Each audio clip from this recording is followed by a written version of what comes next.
Jadi AFR ini fungsinya untuk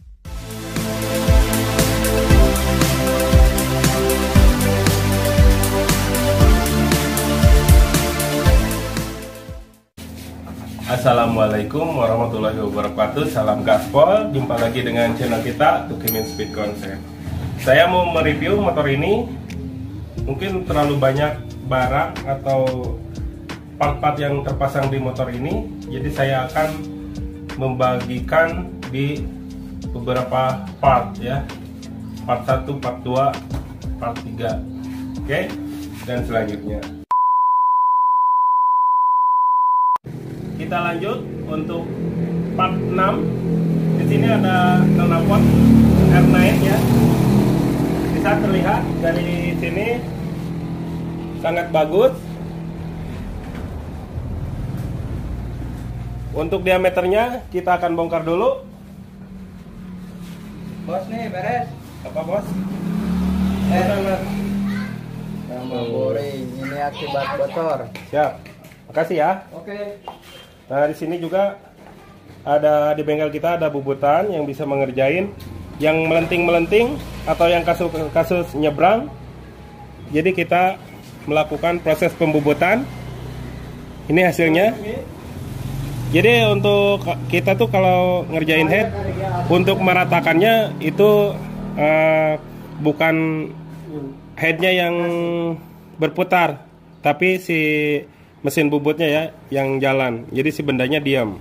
Oke. Hasilnya bagus ya. Oke, Bang Opal tolong dibersihkan biar nanti dirakit. Siap. Untuk knalpot ini juga sama, bisa didapatkan di RSS Kare ya.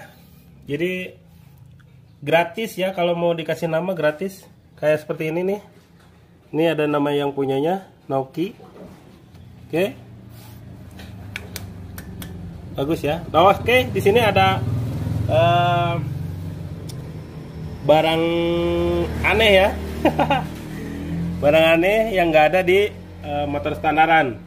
Nah, ini namanya AFR. Jadi AFR ini fungsinya untuk tolak ukur percampuran BBM sama udara ya. Air full ratio. Fungsinya untuk apa? Fungsinya itu untuk rasio perbandingan antara udara dan bahan bakar, dan merupakan faktor penting yang mempengaruhi kesempurnaan pada proses pembakaran di ruang bakar. Jadi kalau sudah menggunakan AFR meter itu kita sangat yakin. Jadi si settingan motor itu nggak akan terjadi kekeringan ataupun kebasahan karena ada tolak ukurnya ya. Dan untuk memaksimalkan performa engine, kadang si motor tuh ketika kebasahan dia tuh si grafiknya kelihatan dia nggak sempurna.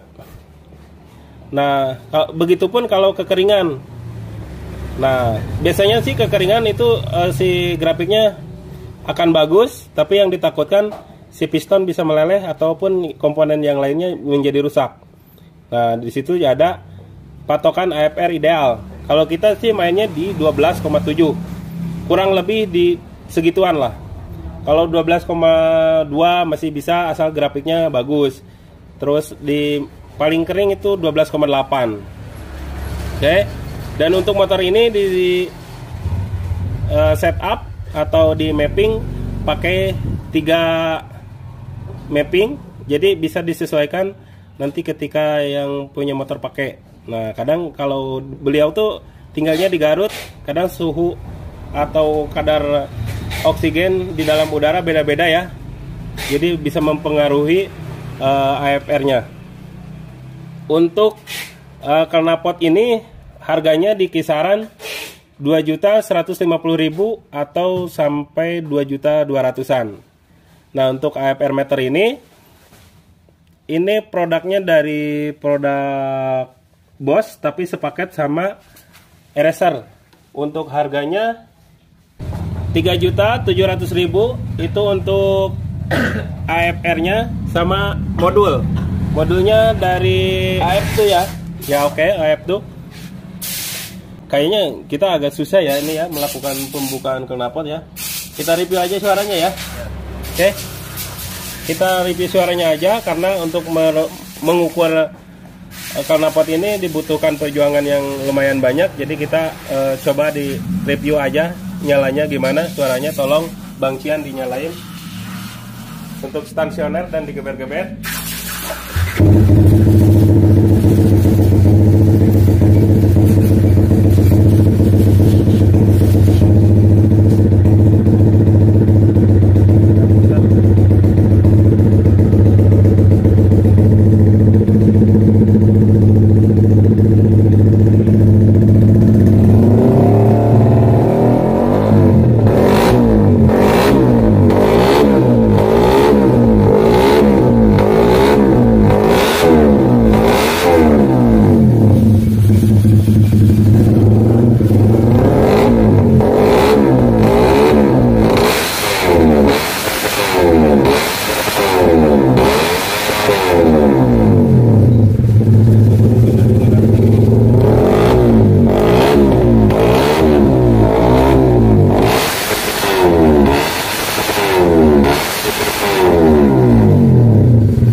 Itu dia untuk review knalpotnya.